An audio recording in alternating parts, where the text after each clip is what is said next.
Welcome back to the Crafts for Painting channel. I'm glad you could join me today. We have some exciting 3D printing news to go over. A few new printers being talked about in the last few days, the Bambu Labs H2D, and a brand new semi-revealed printer that was just kind of, I don't want to say announced, but shown to the public. So at Rapid TCT this year in Detroit, the Jupiter 2 was shown to the public. I have the original Elegoo Jupiter from the Kickstarter, and honestly, it's been a fairly good printer. It had some quirks, it had some issues. It's, at the time, now looking back, a few years old, 3 years old at this point, and technology and resin 3D printing moves quickly. So what we were back then seeing as very good for the time now has fallen behind. The Jupiter 2 seems to alleviate a lot of those pain points that we were seeing with the original Jupiter from Elegoo. So just some of the specs to look forward to. I have some of them here on screen for you. So this printer seems to have a heated vat, which is fantastic. That's going to be one of the best things about this printer. That heated vat should be a significant improvement. It also has a faster film change type system, which is also going to be very, very good compared to the original way of doing it. If you've ever changed the FEP on one of your 3D printers, you know that it is a hassle and requires a ton of time. So this 10-second, according to them, fast FEP change system should be a welcome addition to this type of printer, especially at this size. The original Jupiter had a, I don't know, maybe about 50 screws, give or take. So changing the FEP was a 70-minute process. So it was very time consuming. And it was a lot of cleanup, a lot of parts, a lot of screws. You had to flip it over and remove the other side of the vat. So removing that FEP and swapping it out was just excruciatingly painful. So if this system can really revolutionize this to a 10-minute exchange, I'm all for it. That would be fantastic. It also has a 4-point leveling system, something where the corners are, I guess, triggered or affected by force sensors to determine if the build plate is level. And it also has a latch system for attaching that I think is going to be much better than what we had on the original Jupiter. The original Jupiter was plagued with issues, and one of the main ones was when you tighten the build plate, because it was a attachment point in the center of the build plate, it would pull the build plate out of alignment. So from being flat, it would kind of flex it in the middle, meaning that you would get everything on the perimeter to print of your build plate, but the center, nothing would print, and you would re-level the bed and re-level the printer and everything was fine, but it just would not print. This fixes that. It seems to have a locked mechanism for latching that is much more exact, much more robust. It should prevent this issue from happening at all. A smarter resin management system. It does seem to have some type of container or assembly on the back of the unit that holds resin, and you can then use that to drain the vat and also fill the vat, which is great for a vat this large. If you need to switch resins, a pump that facilitates that is fantastic. It does have real-time monitoring like most of the printers do now, where it has that built-in camera, quote-unquote AI. It does have a light source to assist with low light conditions to help you see better what your print is doing when the lid is closed. And it has this dual opening system.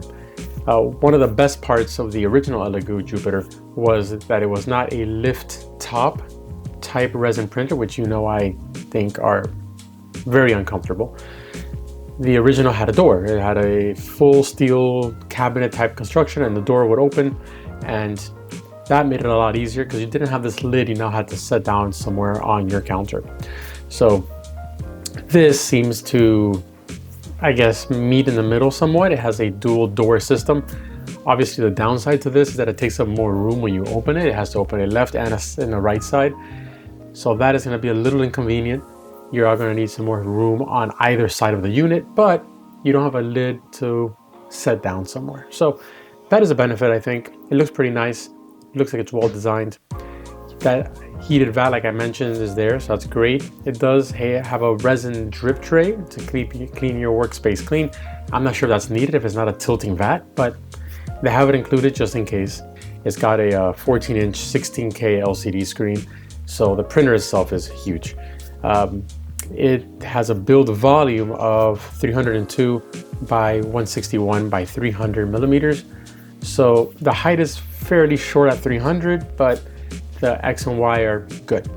And the X and Y resolution is about 20 microns by 26 microns, which is not a bad amount at all, especially on a printer that is this large with this size of a screen. I would say that micron size is perfect. I wouldn't want anything more than that. You have a cob light source, which is what most of the printers are using now at the time. All in all, I think this printer is a welcome addition to the market. I think Elegoo most likely has a winner on their hands. My concern is a lot of the original Jupiter owners are still kind of angry about the original Jupiter. I'll tell you why. When that first came out, there was a lot of discussion from Elegoo about a modular system where you could add a Z-rail to extend the Z-axis, where they were talking about adding a 12K screen at the time. I believe it came in with a 6K screen or a 5K screen. And all that didn't happen. There was no extended rail system. There were no screen upgrades. Even the Jupiter SE came afterwards with the exact same screen. So in that regard, a lot of people felt understandably perhaps a little misled. And I see a little to not see a lot. So I can see the frustration. A lot of original Jupiter buyers have absolutely said, no, we're not falling for this again. I'm not buying this printer.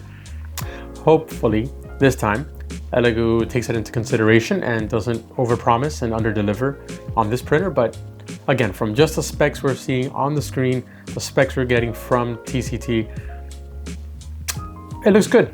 I don't think it's going to be a bad printer at all. I think it covers a lot of the ground that you'd expect for the last 3 years of innovation in the resin 3D printing space.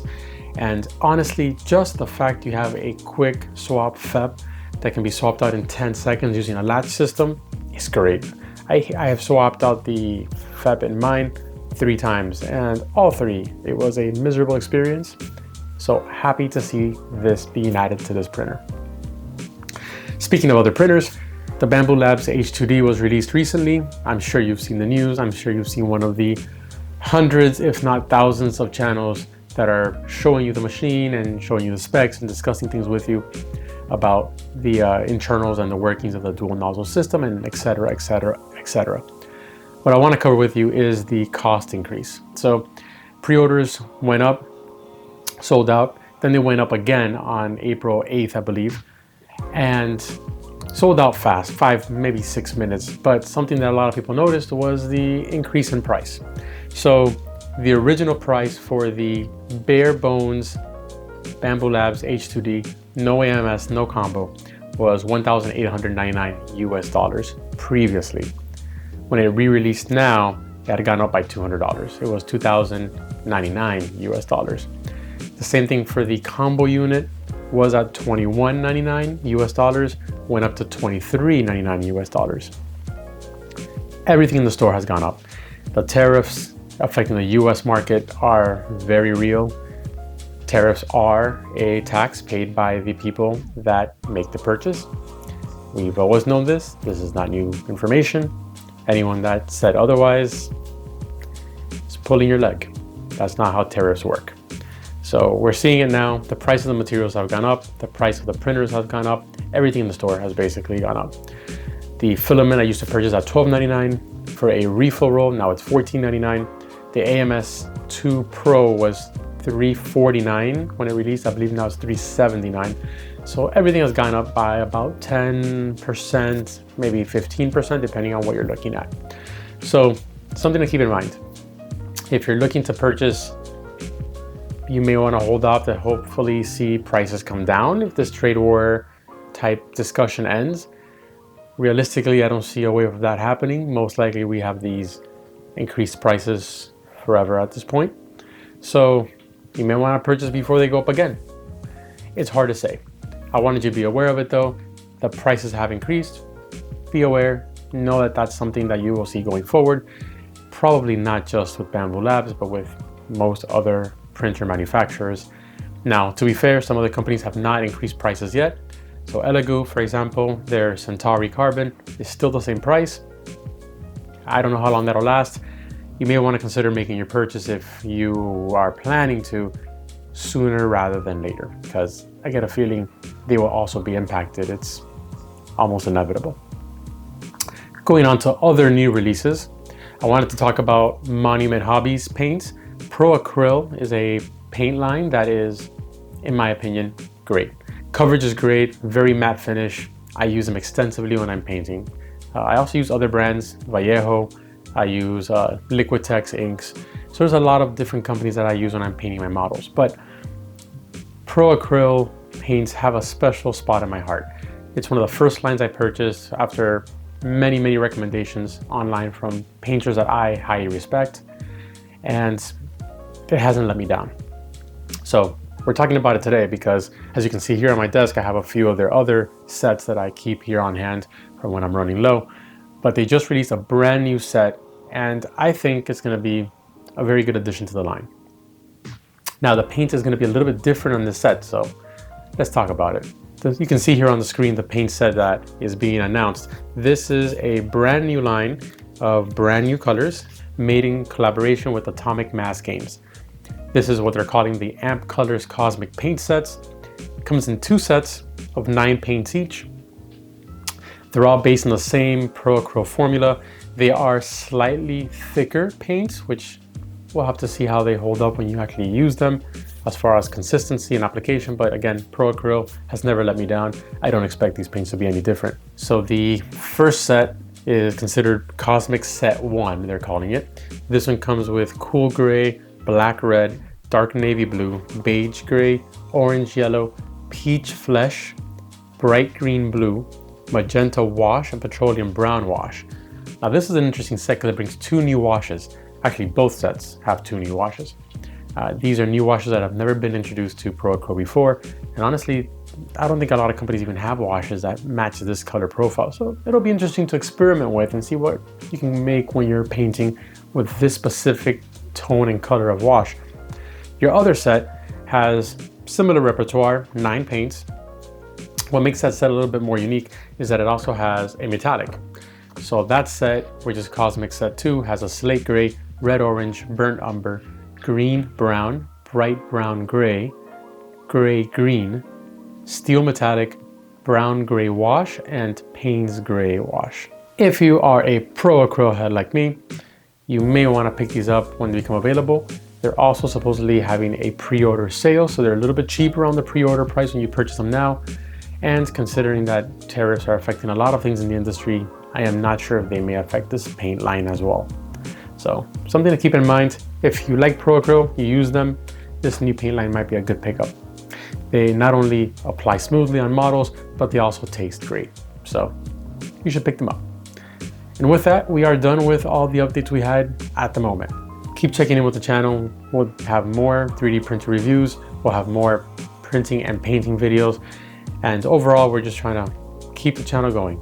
Please hit a subscribe and like if you can.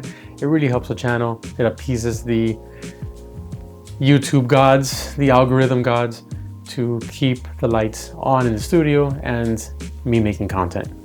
I appreciate your time. I know there's a lot of YouTube channels out there you can watch, so spending your time with me is appreciated. Thank you, and keep on printing.